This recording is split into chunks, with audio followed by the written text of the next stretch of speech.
ఓం గంగణపతే నమ శ్రీమాత్రే నమ ఐం సరస్వత్యై నమ దుందుర్గాయ నమ యా దేవీ సర్వభూతేషు మాతృరూపేణ సంస్థిత నమస్తస్యై నమస్తస్యై నమస్తస్యై నమో నమః దత్తాత్రేయాయ నమః క్లీం క్లీం మహాకాళికాయ నమః శ్రీరామ జయ రామ జయ జయ రామ రామాయ నమః క్లీ కృష్ణాయ గోవిందాయ గోపీజనవల్లభాయ శ్రీకృష్ణ పరబ్రహ్మణే పరంజ్యోతిషే నమః శ్రీమాత్రే నమః. యూట్యూబ్ ప్రేక్షకులందరికీ కూడా నమస్కారం అండి. నేను పాలపర్తి గురునాథ్ శర్మ జ్యోతిష్యం వాస్తు సిద్ధాంతిని. మీకంతా కూడా గోచారీత్యా గ్రహాల యొక్క స్థితిగతి వాటి ప్రభావం అంతా కూడా మేషాది ద్వాదశ రాశుల వాళ్ళకి ఎటువంటి ప్రభావం చూపిస్తుంది అంతా కూడా గ్రహాల యొక్క ప్రభావం వల్ల మేషాది ద్వాదశ రాశుల వాళ్ళకి ఎటువంటి శుభయోగాలు ధనయోగాలు అష్టేశ్వర యోగాలు సిద్ధిస్తాయనేది మాస ఫలితాల్లో భాగంగా చెప్పడం జరుగుతుంది. ఏప్రిల్ నెల మాస ఫలితాల్లో భాగంగా గోచారీత్యా గ్రహస్థితి అంతా కూడా ఈ రకంగా ఉంది. ప్రధానంగా చూసుకుంటే శని భగవానుడు అంతా కూడా మీనరాశిలో సంచారం చేస్తున్నారు. ప్రధానంగా చూసుకుంటే బుధుడు అంగారకుడు కలిగితో పాటు త్రిగ్రహ కూటమి అంతా కూడా మీనరాశిలో అంతా కూడా సంచారం చేస్తుంది. ప్రధానంగా చూసుకుంటే మీనరాశిలో శని భగవానుడు అంగారకుడు కలియిక అనేది స్వల్పంగా మిశ్రమైన ఫలితాలు ఇస్తూ ఉంటుంది.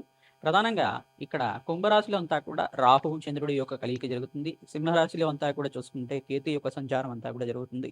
ప్రధానంగా రవి భగవానుడు అంతా కూడా ఏప్రిల్ నెల 15వ తారీఖు 14-15 తారీఖులో అంతా కూడా చూసుకుంటే మేషరాశిలో ఉచ్చస్థానాన్ని పొందుతున్నారు. ప్రధానంగా ఇక్కడ చూసుకుంటే రవి భగవానుడు అంతా కూడా ప్రభుత్వ రంగానికి అంతా కూడా కారణమవుతుంటారు. ఎవరైతే కనుక గవర్నమెంట్ కాంట్రాక్ట్స్ కోసం ప్రయత్నం చేస్తున్నారో వాళ్ళకంతా కూడా కార్యసిద్ధి కలగడానికి ఆస్కారం ఉంటుంది. మరియు ఇక్కడ చూసుకుంటే ఇక్కడ శుక్ర భగవానుడు అంతా కూడా ఏప్రిల్ నెల 18వ తారీఖు తర్వాత ప్రధానంగా చూసుకుంటే స్థానచలనం జరుగుతుంది. అంటే రాశి మారుతున్నారు. ప్రధానంగా చూసుకుంటే మేషరాశి నుంచి ఈ యొక్క వృషభ రాశికి అంతా కూడా తన సొంతిల్లైన ఈ యొక్క స్వచ్ఛేత్రమైన వృషభ రాశికి అంతా కూడా సంచారం చేయడం వల్ల లక్ష్మీ కటాక్షం కలగడానికి ఆస్కారం ఉంటుంది. ప్రధానంగా చూసుకుంటే ఎవరైతే కనుక గోమాత సేవ చేస్తూ ఉంటారో తద్వారా మీకు అంతా కూడా రాజయోగ ప్రాప్తి రావడానికి ఆస్కారం ఉంటుంది. గోచారత్య బృహస్పతి సంచారం అంతా కూడా మిథున రాశిలో సంచారం జరుగుతుంది. గోచార చక్రంలో అంతా కూడా ఇక్కడ కాలసర్ప స్తంభంలో ఉందన్నమాట. కాలసర్ప దోషంలో ఉంది కాబట్టి మేషాది ద్వాదశ రాశుల వాళ్ళంతా కూడా ఎటువంటి పరిహారం అంతా కూడా ఆచరిస్తే కనుక రాజయోగ ప్రాప్తి ధనయోగ ప్రాప్తి ఆకస్మికంగా ధనయోగం అంతా కూడా సిద్ధించడానికి ఏ గ్రహాలంతా కూడా కారకత్వం అవుతున్నాయి అంతా కూడా విశ్లేషణ చెప్పడం జరుగుతుంది. పరిష్కారం అంతా కూడా చెప్తాం. తద్వారా వీడియో అంతా కూడా చూడండి, లైక్ చేయండి, సబ్స్క్రైబ్ చేయండి. తద్వారా మీకు అంతా కూడా జగన్మాత అనుగ్రహం వల్ల అష్టేశ్వర ప్రాప్తి కలుగుతుంది. శ్రీమాత్రే నమః. మేషరాశి జాతకులకంతా కూడా ఏప్రిల్ నెల మాస ఫలితాల్లో భాగంగా ప్రధానంగా చూసుకుంటే శనీశ్వరుడు మరియు అంగారకుడు కలియిక శుక్ర భగవానుడు స్థానచలనం అంతా కూడా వృషభ రాశిలో సంచారం చేయడం వల్ల ఎటువంటి రాజయోగాలు వస్తాయి. రవి భగవానుడు అంతా కూడా ఉచ్చస్థానంలో మార్పు వల్ల ఎటువంటి శుభయోగాలు అంతా కూడా వస్తాయో విశ్లేషణ చేయడం జరుగుతుంది. ప్రధానంగా మేషరాశి జాతకులంతా కూడా ఏలినాటి శని ప్రభావంలో ఉన్నారు కావున శని భగవానుడికి ప్రీతికరంగా తైలాభిషేకం చేయడం, తిలలు దానం చేసుకోవడం వల్ల రాజ్యయోగ ప్రాప్తి కలుగుతుంది. కాలభైరవ స్వామి దేవాలయంలో కూష్మాండ దీపాన్ని వెలిగించి అక్కడ కాలభైరవ అష్టకానంతా కూడా చదువుకోవడం. ప్రధానంగా చూసుకుంటే కాలభైరవ స్వామికి అంతా కూడా వడమాలనంతా కూడా సమర్పించడం వల్ల రాజ్యయోగ ప్రాప్తి కలుగుతుంది. ధన ధాన్యాది సమృద్ధి కలుగుతుంది. ఇక్కడ మీకంతా కూడా మేషరాశి జాతకులంతా కూడా చూసుకుంటే ఈ యొక్క ఏప్రిల్ నెలలో శుక్రుడంతా కూడా ధనస్థానంలో క్షేత్రంలో అంతా కూడా మారడం వల్ల రాజయోగ ప్రాప్తి కలుగుతుంది. రాశిలో అంతా కూడా సూర్య భగవానుడు అంతా కూడా ఉచ్చస్థానంలో మార్పు వల్ల అఖండమైన శుభ ఫలితాలు పొందడానికి ఆస్కారం ఉంటుంది. తలపట్టిన పనులంతా కూడా సకాలంలో నెరవేరడానికి ఆస్కారం ఉంటుంది. దూర ప్రయాణాలు చేయడం వల్ల లాభిస్తూ ఉంటుంది. పుణ్యక్షేత్ర దర్శనాలంతా చేసుకుంటూ ఉంటారు. వివాహాది శుభకార్యాల కోసం ప్రయత్నం చేసుకున్న వాళ్ళకి సకాలంలో మంచి సంబంధం రావడానికి ఆస్కారం ఉంటుంది. ప్రధానంగా దత్తాత్రేయ స్వామివారి ఆరాధన, శని భగవానుడు ఆరాధన, ఇక్కడంతా కూడా 2 శత్రుగ్రహాలంతా కూడా కలియికలో ఉన్నాయి కావున ప్రధానంగా రాష్ట్రాధిపతి శని భగవానుడితో వ్యయ స్థానంలో సంచారం చేయడం వల్ల మీకంతా కూడా కోప ఆవేశాలకంతా కూడా స్థానం లేకుండా ఉండాలి.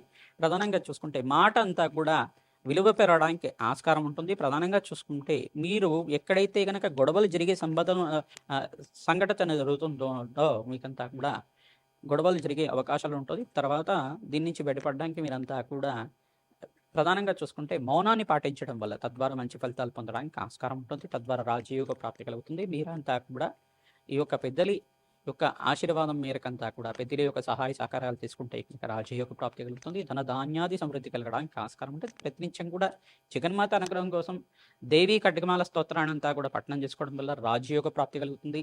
జగన్మాత అనుగ్రహం మేరకు మేమంతా కూడా ఈ యొక్క గ్రహాల యొక్క స్థితిగతి వాటి ప్రభావం అంతా కూడా విశ్లేషణ చేసి పరిష్కారం చెప్పడం జరుగుతుంది. జగన్మాత అనుగ్రహం కోసం అంతా కూడా మీరు ప్రతినిత్యం కూడా చండి సప్తసతి పారాయణం చేయించడం, ప్రధానంగా రాజశ్యామల యజ్ఞాతికృతులు, లక్ష్మీ కుబేర శాంతి హోమాది కార్యక్రమాలు ఆచరించుకోవడం వల్ల వ్యాపారం అభివృద్ధి కలుగుతుంది. మీకంతా కూడా స్థానచలనం జరగడానికి ఆస్కారం ఉంటుంది. ప్రధానంగా చూసుకుంటే ఎవరైతే కనుక గవర్నమెంట్ కాంట్రాక్ట్స్ కోసం ప్రయత్నం చేసుకుంటారు, గవర్నమెంట్ ఉద్యోగాల కోసం ప్రయత్నం చేసుకుంటున్నారు, ఈ యొక్క కాంపిటేటివ్ ఎగ్జామ్స్లో పాల్గొనడానికి ప్రయత్నం చేస్తున్నారు, మీకంతా కూడా అఖండమైన విజయాలు సాధించడానికి ఆస్కారం ఉంటుంది. ప్రతినిత్యం కూడా అమ్మవారి ఆరాధన చేయండి, లాభిస్తుంది. కూష్మాండ దానం చేసుకోవడం శని భగవానుడికి, శుక్రుడికి, అంగారకుడికి, బృహస్పతికి, రాహు భగవానుడికి అంతా కూడా జపాలు దానాలు ఆచరించుకోవడం వల్ల రాజయోగ ప్రాప్తి కలుగుతుంది. ప్రతినిత్యం కూడా ఈ యొక్క యోగకరంగా జాతకం అంతా కూడా మారబోతుంది. కావున ఇక్కడ బృహస్పతి సంచారం మారిన తర్వాత జూన్ 1వ తారీఖు తర్వాత నుంచి రాజయోగాలు ప్రాప్తిస్తూ ఉంటే తద్వారా రాజయోగ ప్రాప్తి కలుగుతుంది. మీకంతా కూడా సంఘంలో గౌరవం పెరుగుతుంది. అష్టేశ్వరి యోగం, ఆకస్మిక ధనయోగ ప్రాప్తి కలగడానికి ఆస్కారం ఉంటుంది. దత్తాత్రేయ స్వామి ఆరాధన అంతా కూడా చేసుకోవాలి. దత్తాత్రేయాయ స్మరణ మాత్రైన సంతుష్టాయ నమః నామానంతా కూడా ఆచరించుకోవడం వల్ల రాజయోగ ప్రాప్తి కలుగుతుంది. గోమాత సేవను ఆచరించండి, తద్వారా సకల గ్రహ దోష నివారణ అవుతూ ఉంటుంది. హనుమతారాధనలో భాగంగా ఈ మాసంలో మీరంతా కూడా చూసుకుంటే తమలపాకు పూజ ఆచరించడం, నాగవల్లి దళార్చన పూజ మరియు తులసి మాలను సమర్పించడం మరియు సింధూరాభిషేకాది కార్యక్రమాలు, మంజూర సూక్త పారాయణం అంతా కూడా ఆచరించడం వల్ల సకల గ్రహదోష నివారణ అవుతుంది. శత్రు భయాల నుంచి బయటపడడానికి ఆస్కారం ఉంటుంది. మీకంతా కూడా ఇన్వెస్ట్మెంట్ చేసుకోవడానికి మంచి అవకాశాలంతా కూడా సిద్ధించడానికి, నూతన వ్యాపారంలో పెట్టుబడి పెట్టుకోవడానికి అవకాశాలు సిద్ధిస్తుంటాయి. తద్వారా రాజయోగ ప్రాప్తి కలుగుతుంది. మేషాది ద్వాదశ రాశుల వాళ్ళకి ఏప్రిల్ నెల మాస ఫలితాల్లో భాగంగా గోచారిత్య గ్రహస్థితి అంతా కూడా రాహుకేతు స్తంభంలో ఉంది, కాలసర్ప దోషంలో ఉంది. కావున మీరంతా కూడా చూసుకుంటే ఇక్కడ ప్రధానంగా ఎక్కువ గ్రహాలన్నీ కూడా రాహుకేతు మధ్యలోనే ఉన్నాయి. కావున ప్రధానంగా సుబ్రహ్మణ్య స్వామి వారి ఆరాధన చేసుకోవడం, దుర్గాదేవి ఆరాధన చేసుకోవడం, దుర్గామాత దేవాలయంలో కానీ, మహాకాళి దేవాలయంలో కానీ కూష్మాండ దీపాన్ని వెలిగించడం, పసుపుతో అభిషేకాది కార్యక్రమాలు ఆచరించుకోవడం వల్ల సకల శుభకార్యాలు నెరవేరడానికి, వివాహాది శుభకార్యాలు జరగడానికి ఆస్కారం ఉంటుంది. మంచి సంబంధం దొరకడం కానీ, పసుపుతో అభిషేకం చేయించడం వల్ల కార్యసిద్ధి కలగడం, మంగళకరమైన జీవితం జీవించడానికి కానీ, అనుకున్న పనులు అనుకునే సమయంలో జరగడానికి ఆస్కారం ఉంటుంది. అప్పుల బాధల నుంచి బయటపడడానికి ఆస్కారం ఉంటుంది. నవధాన్యాలతోటి యజ్ఞ హోమాది కార్యక్రమాలు ఆచరించుకోవడం, నవధాన్యాలంతా కూడా అగ్నికి సమర్పించడం వల్ల రాజయోగ ప్రాప్తి కలుగుతుంది. రావి చెట్టు, వేప చెట్టు ఉన్న ప్రాంతం దగ్గర ఉప్పు దీపాన్ని పెట్టడం వల్ల అఖండ దీపంలో అంతా కూడా మట్టి ప్రమిదలో ఈ యొక్క నువ్వుల నూనె కానీ, ఆవ నూనె కానీ వేసి ఈ యొక్క అఖండ దీపారాధన చేయడం, దేవి ఖడ్గమాల స్తోత్రాన్ని పఠనం చేసుకోవడం వల్ల కార్యసిద్ధి కలుగుతుంది, రాజయోగ ప్రాప్తి కలుగుతుంది. ప్రధానంగా బ్రాహ్మణోత్తంకంతా కూడా మేషాది ద్వాదశ రాశుల వాళ్ళు మీరంతా కూడా వస్త్రదానం చేయడం వల్ల మీకు కీర్తి ప్రతిష్టలు పెరుగుతాయి, సంఘంలో గౌరవం పెరుగుతుంది. ప్రధానంగా చూసుకుంటే మామిడి పళ్ళు ఎవరైతే దానం చేస్తున్నారో, ఆధారంగా ఏప్రిల్ మాసంలో మామిడి పళ్ళని ఎవరైతే దానం చేస్తున్నారో బ్రాహ్మణత్వంకంతా కూడా పితృదోష నివారణ అవుతుంది.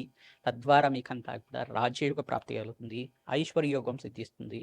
బ్రాహ్మణత్వంకంతా కూడా కూష్మాండ దానం చేయడం వల్ల నరఘోష, నరపీడ, నరశాపం నుంచి బయటపడడానికి ఆస్కారం ఉంటుంది. మీకంతా కూడా అదృష్టం కలిసి రావడానికి ఆస్కారం ఉంటుంది. ప్రధానంగా అప్పుల బాధలు, రుణ బాధల నుంచి బయటపడడానికి ఆస్కారం ఉంటుంది.